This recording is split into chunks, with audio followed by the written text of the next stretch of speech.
অসমত এতিয়া বলিয়া কুকুৰৰ ৰাজত্ব চলিছে। মোৰ ভাষা নহয়, হিমন্ত বিশ্ব শৰ্মাৰ ভাষাৰে কম যে আজি বলিয়া কুকুৰৰ ৰাজত্ব চলিছে। তেওঁৱেই কৈছিল যে মই বলিয়া কুকুৰ।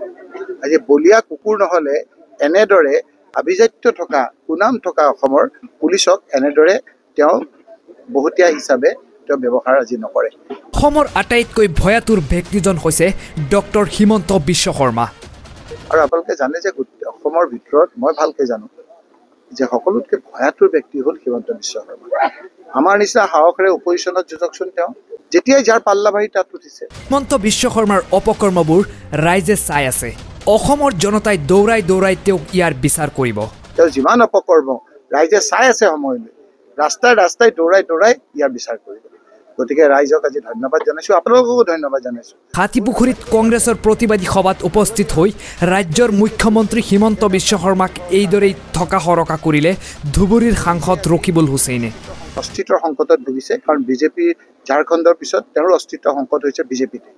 প্ৰশাসনৰ অনুমতি নোলোৱাকৈ হাতীপুখুৰীত অনুষ্ঠিত হৈছিল কংগ্ৰেছৰ প্ৰতিবাদী সভা। চামগুৰি সমষ্টিত নতুনকৈ অন্তৰ্ভুক্ত হৈছে ৰূপহীহাটৰ হাতীপুখুৰী অঞ্চল। প্ৰশাসনৰ বাধা নেওচি কংগ্ৰেছৰ প্ৰতিবাদী সভাত উপস্থিত হৈছিল কংগ্ৰেছ কৰ্মীৰ লগতে ধুবুৰীৰ সাংসদ ৰকিবুল হুছেইন আৰু নগাঁৱৰ সাংসদ প্ৰদ্যুৎ বৰদলৈ। লগতে উপস্থিত হৈছিল বিধায়ক নুৰুল হুদা, শিৱামণি বৰা, বাটেন খণ্ডকাৰ, আসিফ নাজাৰ। আজি হাতীপুখুৰীত কংগ্ৰেছৰ প্ৰতিবাদী সভাত উপস্থিত হৈ ৰাজ্যৰ মুখ্যমন্ত্ৰী হিমন্ত বিশ্ব শৰ্মাক এইদৰেই থকা সৰকা কৰিলে ধুবুৰীৰ সাংসদ ৰকিবুল হুছেইনে। মোক কৈছে মই বোলে এজাহাৰখন দিয়াৰ পিছত মই মেডিকেল নকৰিলোঁ। তেওঁ গৃহমন্ত্ৰী, তেওঁতো জানা উচিত যে মই যে আপোনালোকক প্ৰেছত কৈছোঁ আইনগতভাৱে সেইখনেই এজাহাৰ। মইতো সেইদিনা লগে লগে কৈছোঁ সেইখনেই এজাহাৰ। আকৌ তেওঁৰ পুলিচৰ দুজনে লগে লগে এজাহাৰ দিছে, মেডিকেল কৰিছে। তেওঁ কৈ আছে মেডিকেল কৰা নাই। মেডিকেল নকৰিলে কি হ'ল? মেডিকেল মই কৰিলোঁ। Medical is not a mandatory. Medical কৰিলে কৰিব লাগে নালাগে আইনজ্ঞ পণ্ডিতসকলে জানে। তেওঁলোকে কৈছে মোক আইনজ্ঞ পণ্ডিতসকলে যে এজন মানুহক গুলিয়ালে, গুলিটো নালাগিল, সেইবুলি কি তেওঁ মেডিকেলত ধৰা নপৰিলে কাৰণে তেওঁ দোষী নহ'ব নেকি? হিমন্ত বিশ্ব শৰ্মাই নিৰ্দেশ দিছে।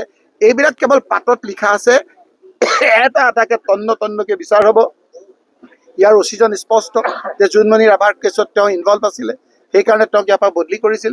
এতিয়া তেওঁলোকৰ কথা হ'ল যে তোমাক যদি বচাব লাগে তোমালোকে কংগ্ৰেছৰ ওপৰত অত্যাচাৰ কৰা। ৰূপহীৰ হাতীপুখুৰীত উপস্থিত হৈ বিজেপি চৰকাৰে চুৰ, ডকাইত আৰু ড্ৰাগছ সৰবৰাহকাৰীক নিৰাপত্তা দিয়াৰ অভিযোগ উত্থাপন কৰে নগাঁৱৰ সাংসদ প্ৰদ্যুৎ বৰদলৈয়ে। এজন ৰূপহী থানাত বহি পেলাই ড্ৰাগছৰ ব্যৱসায় কৰা, গোটেই নগাঁও জিলাৰ ড্ৰাগছ সৰবৰাহৰ এজন মূল নায়ক হিচাপে চিহ্নিত এজন ব্যক্তি, যিজন তজমুল হুছেইন, যি ফটো আছে, যিজনে এই আক্ৰমণ পৰিচালনা কৰিছিলে। তজমুল হুছেইনৰ নাম কিন্তু এই 10জনৰ ভিতৰত নাই। তাৰমানে এইটো কথা স্পষ্ট হৈ গ'ল যে বিজেপিয়ে, অসমৰ মুখ্যমন্ত্ৰীয়ে, অসমৰ গৃহমন্ত্ৰী ডাঙৰীয়াই এই ড্ৰাগছ, চুৰ, ডকাইত এইবিলাক মানুহক ৰক্ষণাবেক্ষণ দি তেওঁলোকক সাঁচি ৰাখিছে, তেওঁলোকক ভেৰণীয়া গুণ্ডা বাহিনী হিচাপে নিয়োজিত কৰিছে। চামগুৰিৰ বাই ইলেকশ্যনটো কৰিছিলে, এতিয়া ৰকিবুল হুছেইনৰ বিৰুদ্ধে কৰিছে, আমাৰ কংগ্ৰেছ কৰ্মীৰ বিৰুদ্ধে কৰিছে। আনহাতে বিজেপিৰ বিধায়কৰ বিৰুদ্ধে বিধায়ক নুৰুল হুদাৰ গুৰুতৰ অভিযোগ। নুৰুল হুদাৰ পুত্ৰ আৰু ৰকিবুল হুছেইনৰ পুত্ৰৰ মাজত হোৱা সংঘাতৰ ফলত ৰূপহীহাটত ৰকিবুল হুছেইনৰ ওপৰত আক্ৰমণ হোৱা বুলি অপপ্ৰচাৰ কৰিছে এজন বিজেপি বিধায়কে।